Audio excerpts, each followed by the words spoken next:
Khalifa was 26 years old when he met the merchant, Amor Biashara. At the time, he was working for a small private bank owned by two Gujarati brothers.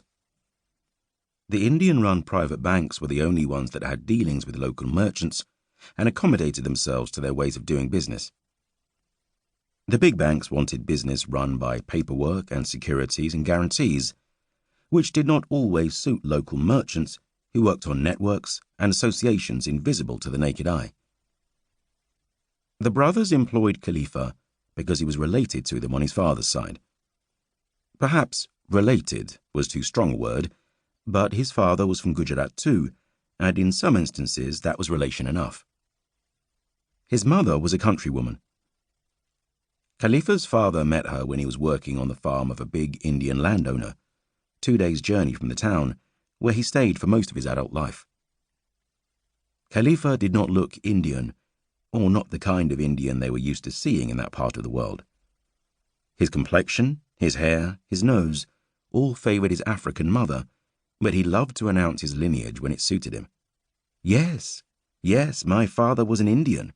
I don't look it, hey? He married my mother and stayed loyal to her.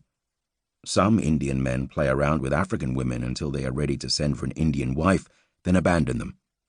My father never left my mother. His father's name was Qasim, and he was born in a small village in Gujarat, which had its rich and its poor, its Hindus and its Muslims, and even some Hubshi Christians. Qasim's family was Muslim and poor. He grew up a diligent boy who was used to hardship. He was sent to a mosque school in his village, and then to a Gujarati-speaking government school in the town near his home. His own father was a tax collector who travelled the countryside for his employer, and it was his idea that Qasim should be sent to school so that he too could become a tax collector or something similarly respectable. His father did not live with them. He only ever came to see them 2 or 3 times in a year. Qasim's mother looked after her blind mother-in-law as well as 5 children. He was the eldest, and he had a younger brother and 3 sisters. 2 of his sisters, the 2 youngest, died when they were small. Their fathers sent money now and then, but they had to look after themselves in the village and do whatever work they could find. When Qasim was old enough, his teachers at the Gujarati-speaking school encouraged him to sit for a scholarship at an elementary English medium school in Bombay, and after that, his luck began to change. His father and other relatives arranged a loan to allow him to lodge as best he could in Bombay while he attended the school. In time, his situation improved because he became a lodger with the family of a school friend, who also helped him to find work as a tutor of younger children. The few annas he earned there helped him to support himself. Soon after he finished school, an offer came for him to join a landowner's bookkeeping team on the coast of Africa. It seemed like a blessing, opening a door to a livelihood for him and perhaps some adventure.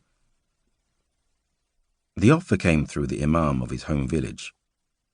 The landowner's antecedents came from the same village in the distant past, and they always sent for a bookkeeper from there when they needed one. It was to ensure someone loyal and dependent was looking after their affairs. Every year during the fasting month, Qasim sent to the imam of his home village a sum of money, which the landowner kept aside from his wages to pass on to his family. He never returned to Gujarat. That was the story Khalifa's father told him about his own struggles as a child.